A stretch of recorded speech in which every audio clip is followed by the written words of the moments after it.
हमारे भोलेनाथ बहुत ही दयालु है, थोड़ी भक्ति से, थोड़ी पूजा से वह बहुत प्रसन्न हो जाते हैं और अपने भक्तों को मनचाहा वरदान देने के लिए तैयार हो जाते हैं। ऐसे ही एक कहानी मैं लेकर आई हूँ आपके पास।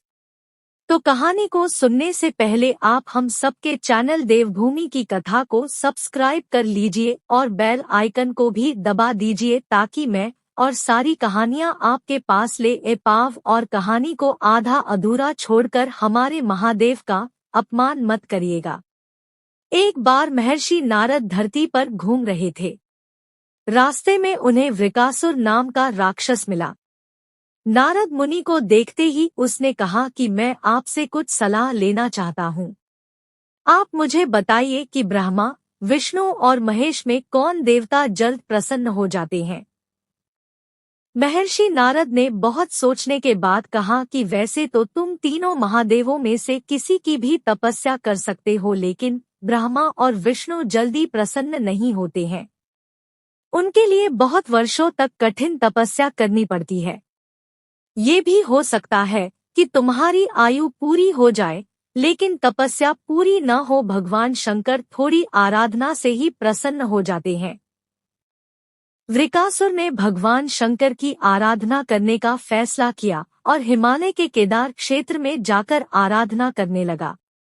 यज्ञ, जप, तप, ध्यान सब प्रकार से वह पूजा पाठ करने लगा। कुछ दिनों के बाद उसने सोचा कि मैं शरीर और प्राण को ही भगवान शिव को अर्पित कर दूंगा। ऐसा सोचकर वह अपने शरीर का मांस काट काट कर यज्ञकुंड में डालने लगा, लेकिन भगवान शिव प्रसन्न नहीं हुए। परेशान होकर एक दिन उसने अपना शीश काटकर भगवान शिव को अर्पित करने का फैसला किया। स्नान ध्यान कर जैसे ही उसने खड्ग उठाकर अपना शीश काटना चाहा कि भगवान शंकर प्रकट होकर बोले, बस करो, तुम्हारी तपस्या पूरी हुई। मैं तुम पर प्रसन्न हूँ, वर मांगो। वृकासुर हाथ जोड़कर भगवान शिव से बोला, आप मुझे वर दीजिए कि मैं जिस प्राणी के सिर पर हाथ रख दूं, उसकी तुरंत मृत्यु हो जाए। शिवजी वृकासुर की यह मांग सुनकर चिंता में पड़ गए, लेकिन वरदान नहीं देने पर देव मर्यादा का उल्लंघन हो रहा था। शिवजी वृकासुर से बोले कि तुम्हारी तपस्या व्यर्थ नहीं जाएगी। तुमने मुश्किल वरदान की कामना से तपस्या की थी, इसलिए तुम्हें तपस्या भी कठिन करनी पड़ी। जाओ, जैसा वर चाहते हो वैसा ही मिलेगा। वरदान पाते ही वृकासुर की आसुरी वृत्ति जाग गई। उसने कहा कि प्रभु, आपका यह वरदान सत्य है या नहीं, इसकी परीक्षा लेना चाहता हूँ।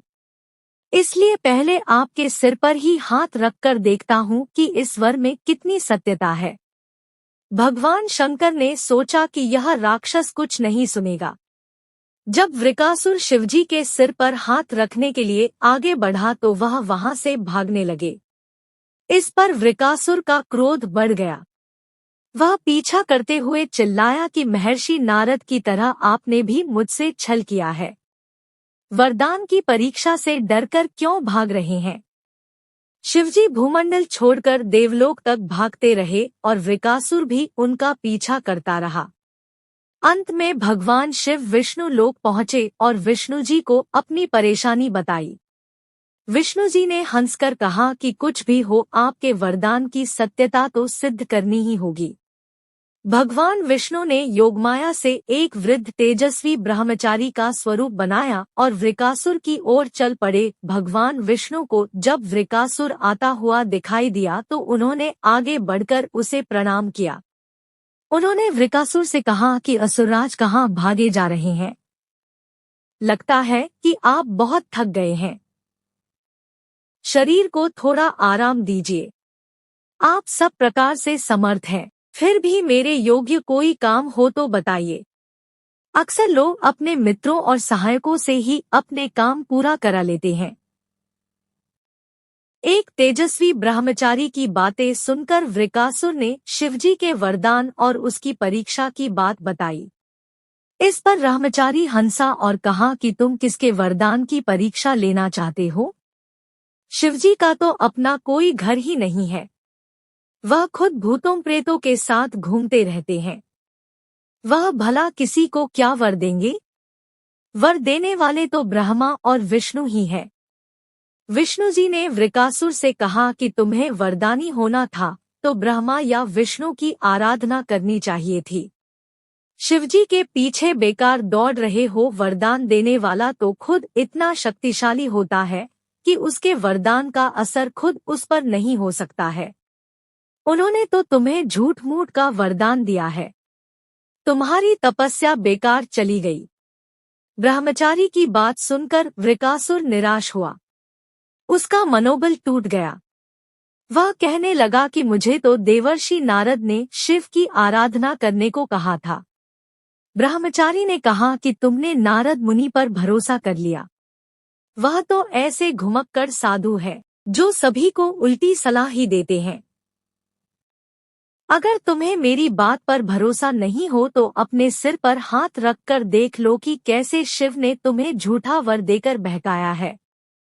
वृकासुर का मनोबल बुरी तरह टूट चुका था। उसे ब्रह्मचारी की बात पर भरोसा हो गया कि शिवजी ने भी उसके साथ छल कर झूठा वरदान दिया है। उसका विवेक नष्ट हो गया। उसने वरदान की सत्यता का परीक्षण करने के लिए अपना हाथ अपने ही सिर पर रख लिया। सिर पर हाथ रखते ही भयंकर अग्निपुंज प्रकट हुआ और वृकासुर उसमें भस्म हो गया। भगवान शिव, विष्णु जी और वृकासुर की इस कहानी में जीवन का अहम सार छुपा है। कहानी सीख देती है कि बिना सोचे विचारे किसी को कुछ देना और पाने वाले का कृतघ्न होकर दाता को ही संकट में डालने का ऐसा ही नतीजा होता है। कृतघ्नता के उन्माद में बुद्धिविवेक नष्ट हो जाता है और उपलब्धि ही विनाश का कारण बन जाती है। तो यह था कहानी जिससे हमें जीवन में बहुत कुछ सीखने को मिलता है। कमेंट में भक्तों हर हर महादेव लिखना ना भूले।